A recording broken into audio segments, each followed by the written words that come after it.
old for video games.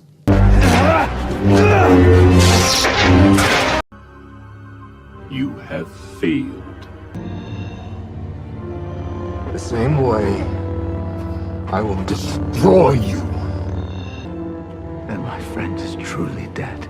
Now this is pod racing.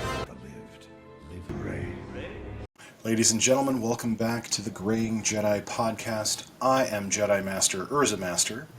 Joining me as always, Lord Uther and Jedi Master Psyllium Maas, and we are returning for our 11th episode to the world of Andor, and the episode The Axe Forgets. I have to say, another vessel of an episode, but definitely worthy of discussion. And just let's cut to the chase. Let's try something new. Psyllium Maas, take us away with this one.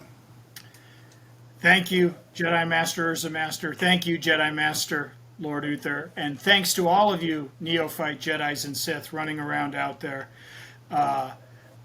We've made it through All Hallows Eve with further holidays and merrymaking. Life Day is coming, Star Wars fans. So gather your Wookiees.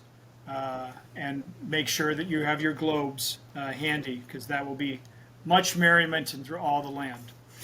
And we're going to live stream that. We'll live stream Life Day. That would be awesome. Yes. All right, so as regular followers of the Graying Jedi, and there's legion of you, are aware that the show that we've been chronicling, Andor, is divided into little mini trilogies, little mini story arcs, which retain the same creatives for the most part through those 3 episodes. So just like last week, this one is directed by Susanna White and written by Dan Gilroy, brother of showrunner Tony Gilroy. And if you want to hear more about their outstanding contributions to the world of cinema television, just go back and see our previous episode right there on the Graying Jedi. And as Jedi Master UrzaMaster suggested, again, this episode is really about laying out the plan. You know, in every good heist storyline, you have to have the team assembling and getting the ins and outs of what should go right, knowing that it will probably all go spectacularly wrong. Otherwise, it wouldn't make a very good heist storyline. So right now is the calm, literally before the storm, as our characters draw closer and closer to their fates and destinies. But where I want to start with tonight, and there's sort of 2 major threads I think that I took away from this episode.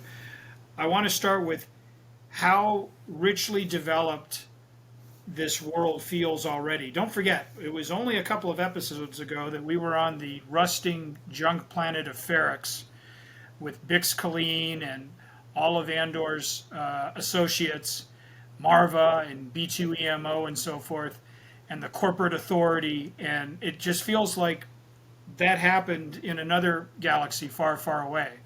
Because these past couple of episodes, we have been on the highlands of Aldhani, and we've been spending time with this rebellious crew, attempting to take down an imperial payroll, a quarterly payroll for the entire sector. And you feel like you've been watching this show, these characters, for 6 or 7 episodes, and they've done it in 2. And you get just enough of the personality of the players to really feel invested or suspicious of, or etc. And that's marvelous storytelling. We talk about it all the time on our Star Trek podcast, the Warp Core. When you can have rich characters and characterizations just in a few brief strokes. I offer up, for example, this evening, we learn about Skeen, played by Eben Moss-Bachrach of the criminally entertaining FX Hulu show The Bear, set in Chicago. Cousin Richie. My God, you need to see that show if you haven't already. As Skeen, who doesn't trust Andor, doesn't trust anybody, has got his own reasons for joining the rebellion and challenging Andor the entire way here. and even comes up with the signature line, the name that the episode takes it from, and really a simple, powerful metaphor for both Star Wars and really you could apply it to almost any geopolitical situation. When Andor talks about why he's, his cover story of wanting to join the rebellion to lash out against imperial fascism, it's the idea that the Empire is this soulless bureaucracy that just swallows whole planets, whole civilizations, whole systems, and just keeps marching on. It doesn't look at what it's crushing under its boot. And Dan Gilroy gives that line to Skeen. The axe forgets, but the tree remembers. And so, what a powerful illustration of the mindset in this galaxy and what these people, are feeling, because our rebels are, the trees, and the Empire is that axe that's been felling them and deforesting and clearing out brush. And they're a tool, right? The Empire is simply a tool. It was George Lucas who, when they were making the original New Hope, was trying to explain the concept, which was, at the time, you had to wrap your head around all the different ideas, crazy ideas. What do you mean there's an 8-foot-tall furry thing that barks, and what's a Jedi, etc.? He explained that the rebels were like the guys who built custom hot rods out of spare parts in the junkyard, and the X-wings and the Y-wings and so forth.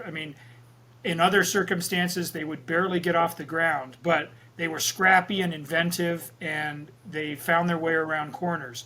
And the Empire was sleek, assembly line, factory, TIE fighters coming off, every high-grade metal and weapon system that you could do. They were they were the axe, if you will. And that was the difference, right? It was the scrappy underdogs versus the behemoth, and the scrappy underdogs won, or at least changed the balance of power. And like I say, it's a line, and you might even miss it on your first viewing because you're waiting for things to explode or some more visual eye candy. But if you just listen to that, the axe forgets and the tree remembers. I swear to you, you can apply that to any situation. We have students of history on this podcast. We have people who have studied it, who teach it.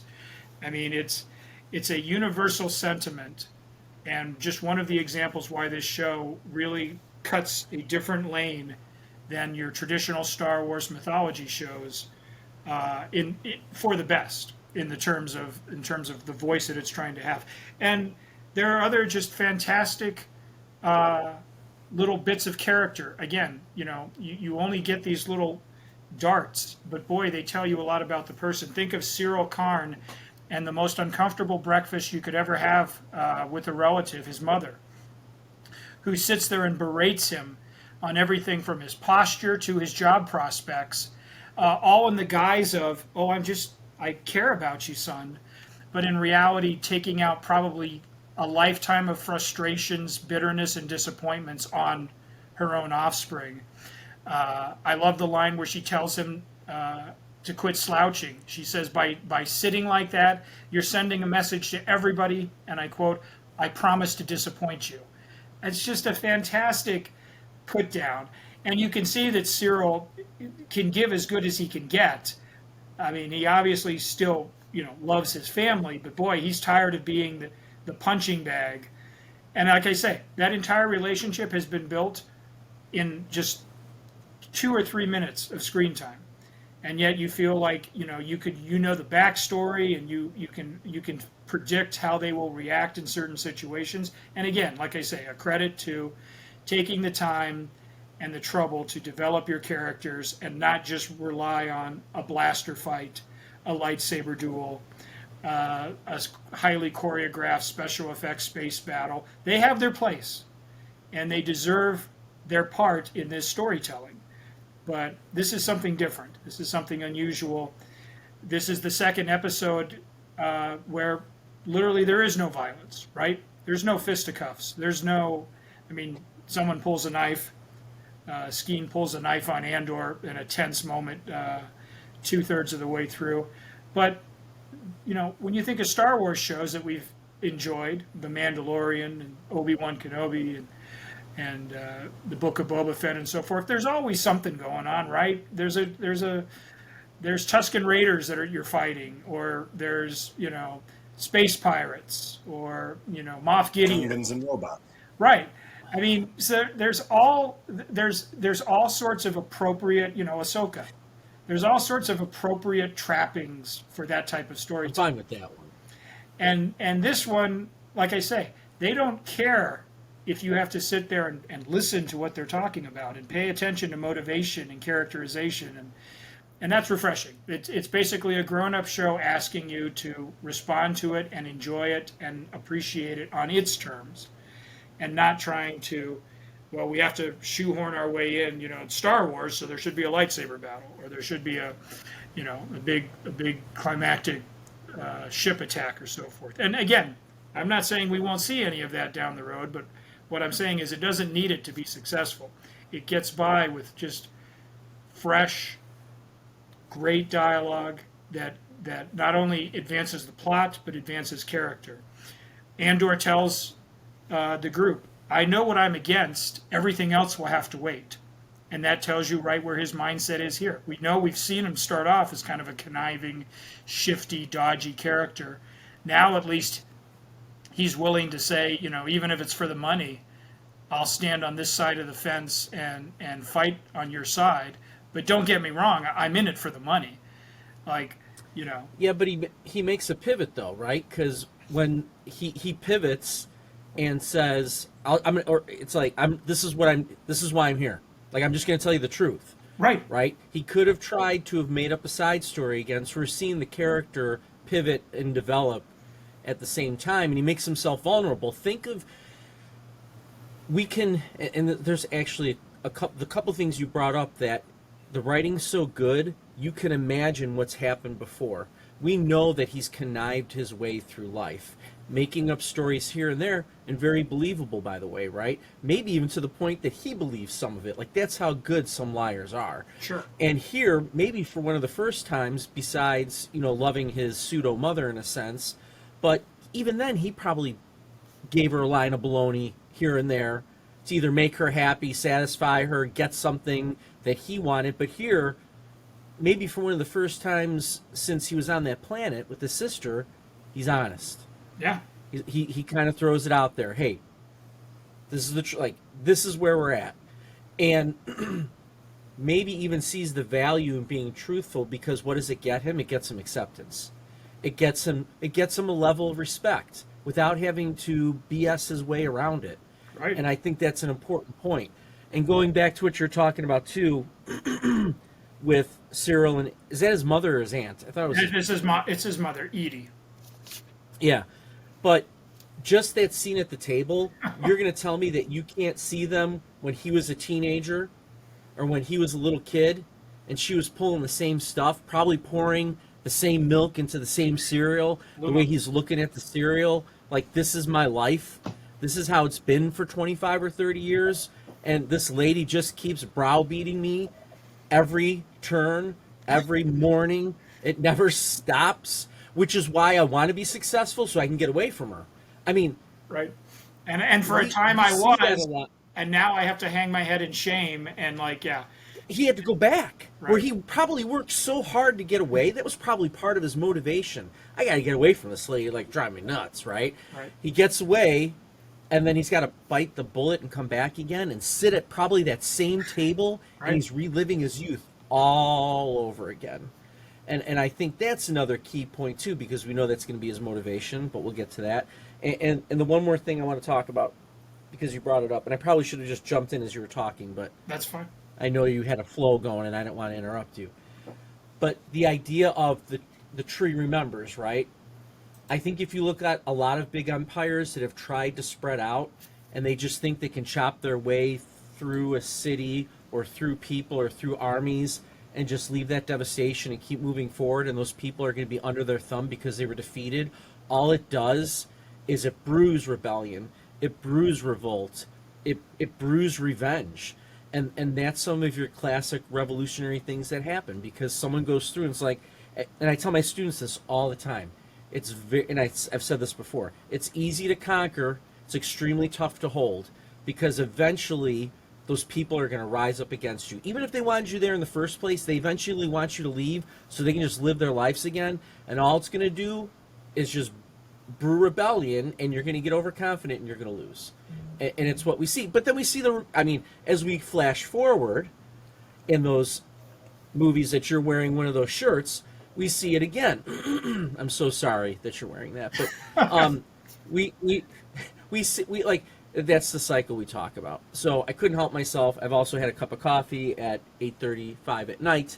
But those are such important points because, like you said, we don't need a lightsaber battle or the Millennium Falcon ripping apart a bunch of TIE fighters or going against 3 Star Destroyers and somehow making it to be pumped up about this series. We can just do it off of dialogue. And like we've always said before too, right? It's got to be great writing because it's such a short series.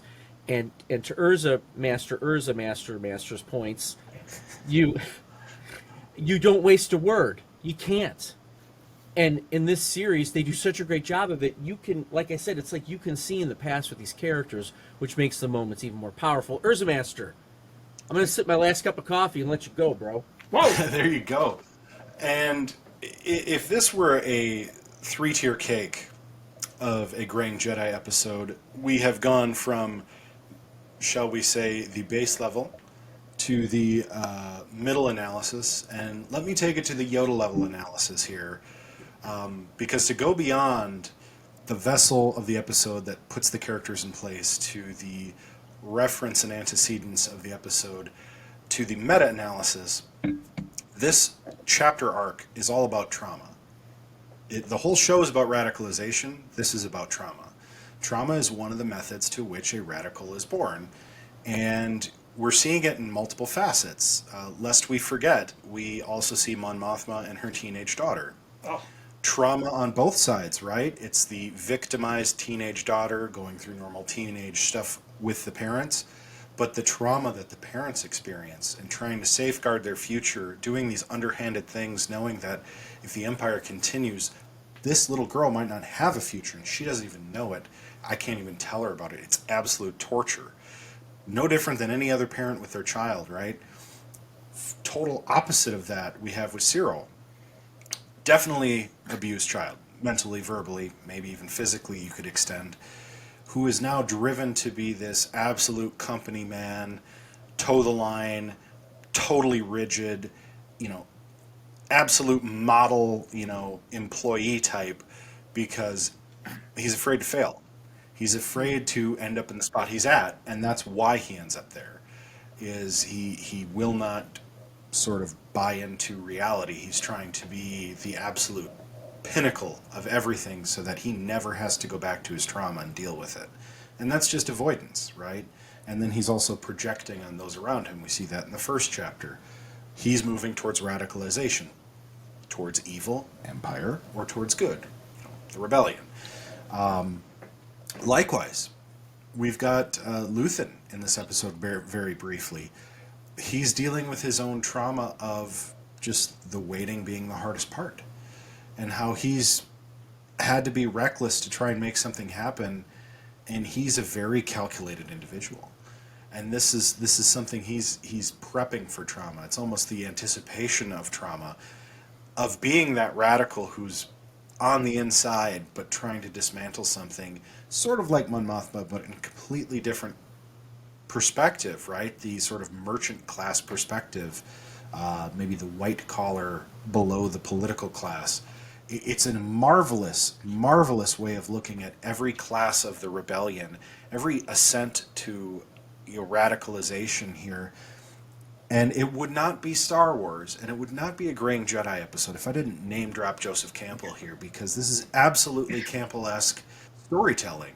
You are taking archetypes and heroes' journeys, or in this case, possibly villains' journeys, and you're giving, instead of the romantic, long night of the soul, you're giving the reverse of that, right? It's the descent into chaos, and you're not going to get the ascent. This is all going to arrive at the place that leads us to really the beginning of the rebellion. Remember, Rogue One is kind of the pinnacle of the rebellion's actions, so we know this series ends short of that somewhere. You know, as a first-time viewer, I don't know where it's going yet. So it's got me hook, line, and sinker for this reason. It's not just the economy of words, but the economy of every shot. Every single, if we were on film, it'd be, you know, every cell has meaning, it has depth. We learn a lot about our Imperial betrayer, you know, in his element. He fell in love with a local girl. Right. And of course, like happens in these conquistador empires, it all goes to shit. I mean, to put it succinctly, because economy of words, we're only so long of a show ourselves, but that's what moves him towards becoming a radical. Even though he's very effective at what he does, he commands respect, he functions within the empire well, he knows and has experienced firsthand the axe cutting the tree. Yeah. The tree itself is not destroyed. The tree remembers. So it's an apt metaphor on every single level of analysis you can apply to the show, and that is the creme de la creme of writing. You know, that is the Shakespeare of writing for television series. And you know, hats off, because I just read an article today talking about Ahsoka's viewership for the finale, and how Andor was a bad viewership for the finale, and how people didn't care for either show as much as, you know, Disney wanted. I don't know what viewers are really looking for. I'm not going to speak for everybody. Maybe you love the show, maybe you felt okay about it, maybe you didn't like it, but I think there's a level of appreciation that comes to viewing a series and then actually thinking about it, right? If we're viewing this for enjoyment, this is slower paced. This is not and even the original Star Wars isn't like this fast-paced sort of instant gratification type movie we get these days, even if you go to the prequels. Maybe the sequel trilogy is a little more fast-paced and action-packed, but I think that's its weak point, if I'm being honest. But even those, you know, they don't have quite the bam-bam payoff that people are looking for these days, and that's why I think, by and large, ratings tend to be lower, because, you know, you get in every act of a Law and Order episode, you get some big, you know, cataclysmic flashpoint. You know, this climax of storytelling, and it's just punch you with every angle. You don't need that to tell a good story, but you do have to put on your critical thinking cap as a viewer. And I think for the casual fan, no hate on them, I'm not judging, but I think that's where some of these series kind of lose their Nielsen rating edge. It's because people don't view them through the lens of, you know, they're not reading Charles Dickens, you know, they're looking to be entertained by some space battles. And that's valid, that's fair, but dig a little deeper. That's what the Graying Jedi are here for. You stole it, because that's what I was going to say. That's what we're here for, and that's why we just gained 5 subs so far during our podcast here. Yay! And by the way, below, please, tell us your comments. Like, UrzaMaster of Urzas brings up excellent points about, you know, did you like Ahsoka? And we're big advocates of the Solo movie. Like, I thought that movie was great. Fantastic. What else did you want from that? If there are other things you wanted, let us know. If you agree with us, let us know. Leave some of those comments below so we can continue to, you know, get the word out there and address those things. But I think you're right. You know, here's my, as an old graying Jedi, my advice to you youngins is, sometimes too much of a good thing is just that. It's too much. And if you it almost oversaturates it and waters it down. And I think when you get a series like this, which gives you it, and we've talked about this before, it gives you the background stuff. As all the battles are happening here, there's something going on here or something that set that up. And to be able to have great writing that you can appreciate that sets these things up, I mean, to me that's what necessitates Necessitates. that word There you go. viewership. There you go.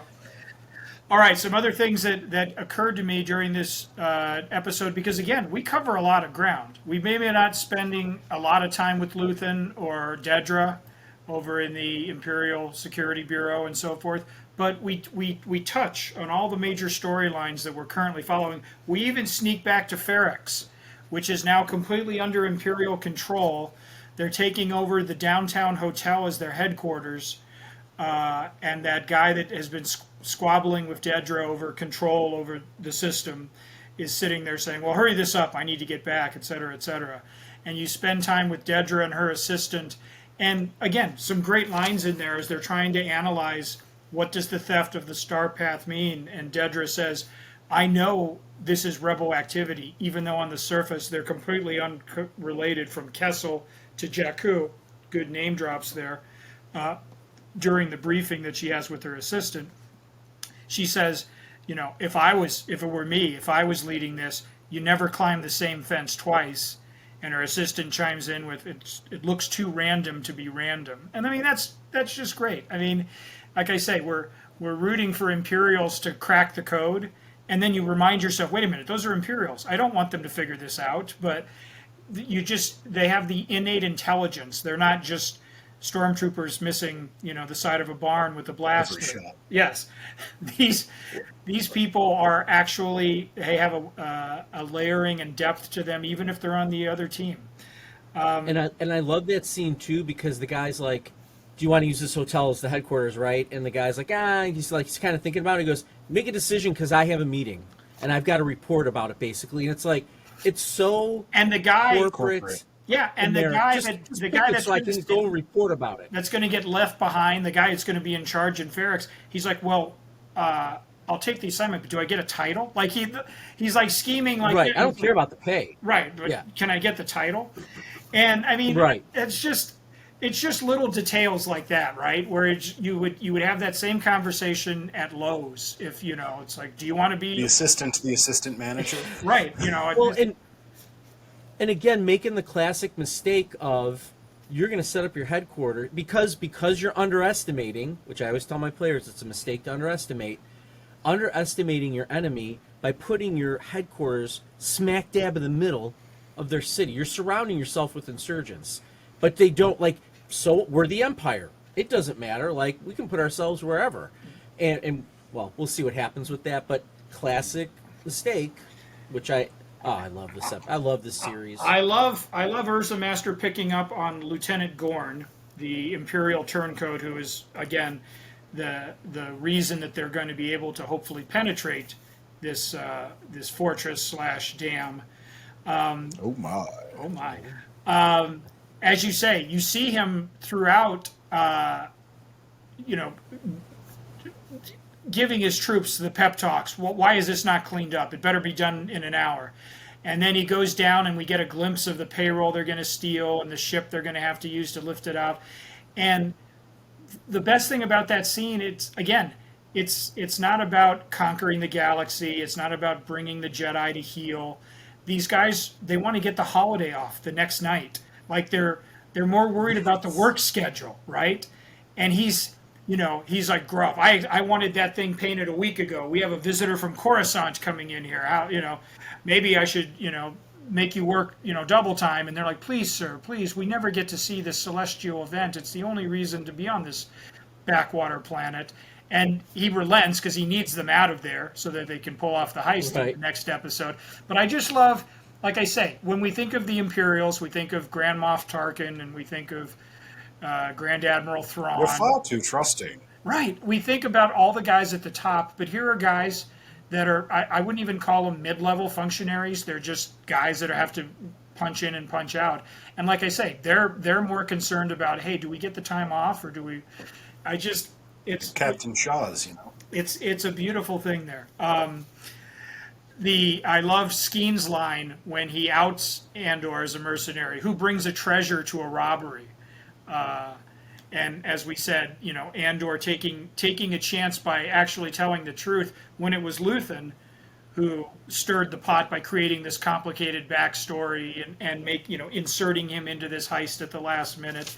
Luther, who lives and breathes the world of espionage and spycraft, and Andor just basically saying, all right, here are my cards. This is what I'm telling you, without still telling them everything, but just enough to, get them to do that. And you contrast that with Nemec, right? So you have Skeen, who appears to be suspicious of everyone and has very personal reasons for joining the rebellion. And you have Nemec, the young idealist, who's writing a manifesto and he speaks about, oppression and things that UrzaMaster and Lord Uther have brought up in their studies. What fuels rebellions and what fuels resistance. Yeah, I mean, you see, and then Andor kind of falls right in the middle, right? He's not as jaded as Skeen. I mean, I guess I would put Skeen as the sort of the Han Solo, I don't care about anything, I'm just out in it for me, versus Nemec, who wants to liberate the galaxy and have enlightened minds. Just read my words, I've written it all down. This explains everything. This is how, society can move forward. And like I say, Andor's neither too wide-eyed nor too jaded, and right now he's kind of finding his own way on this spectrum.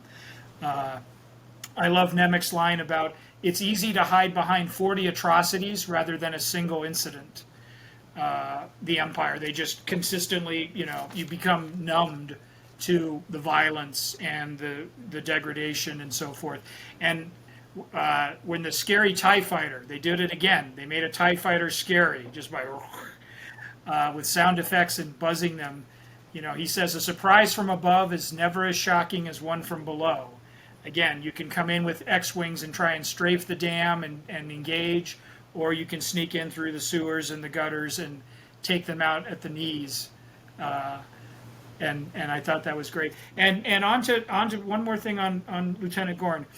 We were talking again, Lord UrzaMaster brought this up about he loved a local girl and it went south. The casual racism of the Empire. You remember that the Empire doesn't have other species. There's no, as much as the galaxy, and we've seen everything from Mon Calamari to Rhodians to all sorts of, the Hutts. The Empire is all humans. Human. Right? I mean, they have different races within the Empire and so forth, but it's all human. It's all 2 legs and 2 arms and so forth. And that's, xenophobic and so forth. And when Gorn is standing there, again, berating a guy who's taking a break, an unauthorized little break there, cigarette break, the guy just says, you think we'll get a lot of locals for the festival? And Gorn, says, well, last year they only had a few hundred. And he's like, well, good, because the smell of them. And you can feel the sting that Gorn, he has to keep it, maintain his face and so forth. But it's like, he feels that. And this is the organization that he's devoted his career to and so forth. And that took conceivably the love of his life. And this is, as he says, why I became a radical, why I'm facing trauma. It just, like I say, it's a throwaway moment, but it's not, because it says, it illuminates so much about who these people are and why they're doing what they're doing. And the rebellion, everyone's doing it for a different reason, right? Andor's doing it because he had to get off of Ferrex and he's been promised money. Skeen is doing it because they killed his brother and stole his farm. Nemec is doing it because he truly believes that this is the wrong way to run a galaxy and a people, and that the system will destroy itself. I mean, Luthen is, and Mon Mothma, they all seem to have their own motivations. And what will be telling, that this series is this first season is 5 years before Rogue One. So this entire season will be 1 year. Season 2, which we will see probably next year sometime, that will cover the remaining 4 years leading up to Rogue One. But the rebellion has to unify, right? They have to come under the umbrella and say, look, it doesn't matter why we're doing this. We're here against a common foe, and we have to unite to fight this foe. Right now, it's just all these little scattered pieces that, it's like herding cats. Luthen has to try to keep them all together, to accomplish the mission, to pull off the heist, to steal the payroll. But it's difficult because you have everything pulling and pushing in different directions. And again, just marvelous stuff. If you haven't figured out what color my lightsaber is going to be this evening, then you're not watching enough Graying Jedi, is all I can say. So. which is why you should subscribe and share out Yes. the Graying Jedi, the Warp Oh, Core absolutely. podcast, Cut the Cheese, Poke the Bear, which Very will be good. cutting an episode this weekend, and Hey. Pending Rebrand. Hey. And more and more and more and more and more and more content Yes. coming at you live and recorded. Whoop. Yes. So hit that subscribe button, hit that notification button, drop us a comment. What did you think? What color is your lightsaber? Red, blue, or green? Without further ado, I turn it over to Psyllium Maas because I think we know what his answer is, but he tells it so beautifully. So what lightsaber, kyber crystal, are you using? We're going Barnes & Noble gift card green, Lord UrzaMaster. Oh, sorry. Like I said, a lesser show would have taken the same information and presented it in a more pedestrian, routine, predictable manner. And so what I think elevates this from just a standard Blue episode is, like, when this credits started to roll, I couldn't wait. I mean, I had to wait when it was first streaming, but I couldn't wait to find out. Right. Well, that I know the heist is coming. Like, you literally are on the edge of your seat because you know the next episode, good or bad, stuff's going down. And like I say, when you can take your audience investment in characters like that and prime them to be like, oh, this is, Graying Jedi fans, you won't want to miss next week is all I can say when we cover episode 6, because, like I say, the payoffs in this show are terrific, but they earn it. It's not just randomly like, oh, okay, here's an action scene for you. You've earned every beat, every storyline, every emotional pull. And like I say, we just met these people. We've only had them for 2 episodes. Star Trek Strange New Worlds, which we cover on the Warp Core, they've had 2 seasons worth of goodwill to give us depth of characters, of Captain Pike and Spock and Erica Ortega and everyone. But they've had, 22 episodes to sort of build that thing. Like I say, I already feel like I've spent an entire season with this heist crew, and some of them I may have to say goodbye to in the very next episode based on how the show is constructed. So I just think this is an economy of storytelling that you don't get everywhere, and maybe it wouldn't work in the Paramount Plus reboot of Frasier. But for this show and for the Star Wars name, it's doing it proud. I'll go next because I want to. I'm going to go Kevin McHale, Boston Celtics, green. I mean, how can I not? One of the guys with the greatest footwork ever, one of the best post players of all time, and just Celtic green is good for anybody, which, by the way, Jedi Psyllium Maas one Christmas from his father, I got a Kevin McHale Celtics jersey that, due to my musculature now, I can't fit into anymore. But man, back in the day, Sure. I rocked that baby so much. I wore that thing so much that the lettering and the numbers actually started to come off of it. Oh dear. Now, I would just stretch it out with my musculature. All right, UrzaMaster, Nice. Master Urzas. Well, I'm looking around for some sort of visual aid, and I'm not finding much, but because UrzaMaster focuses on ye olde technology, I'm going to go with Western Digital Caviar 22100 PCB green. Nice. Yes, Barry. This here is a wonderful 2111.8 megabyte hard drive for a system I've got sitting next to me that you'll see on my channel coming soon. Head on over to UrzaMaster, hit that subscribe button if you don't mind. I mean, what more can we really say?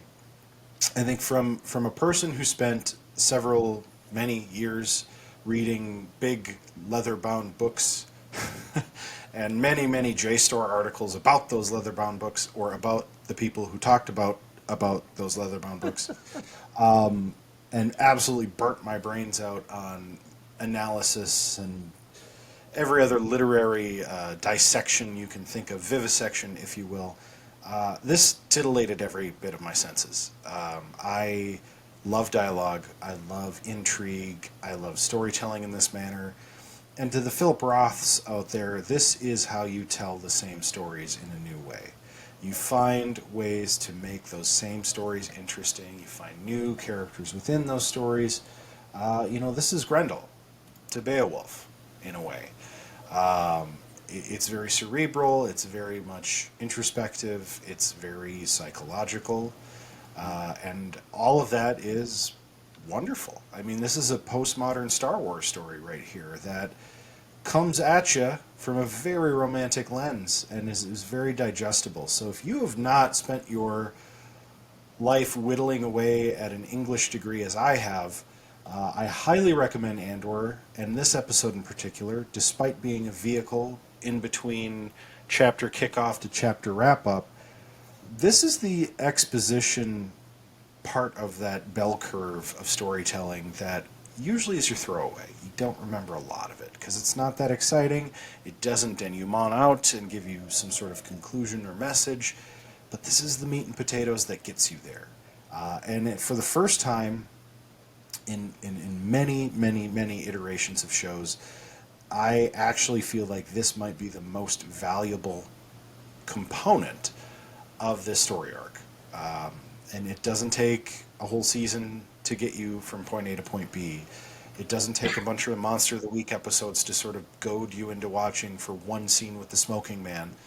Like, this is economy of storytelling for the ADHD brain viewer that needs these bits and chunks that are aimed very specifically at what it needs to tell you to build what feels like a season's worth of relationship in one episode with motley crew, sans Vince Neil. It's wonderful. Honestly, if there was a double-edged green lightsaber a la our friend Darth Maul, maybe a Lord Maul version of Darth Maul, Jedi Master Maul, if that were such a thing, I would probably venture that far, because this was visually beautiful. I mean, I don't think we didn't even talk about how visually beautiful this is, and that, again, that pastoral against the machination of the Empire. We haven't even gotten to that. You could dissect the hell out of this. For any of you English majors out there who need to write some sort of a creative paper, this episode of Andor is your key to that bachelor's degree. With that, I am UrzaMaster. With us, as always, was Lord Uther and Jedi Master Psyllium Maas. I thank the Jedi Council for this evening's 11th episode of The Graying Jedi. Once again, if you have not subscribed to Pending Rebrand, join us again next week by hitting that subscribe button.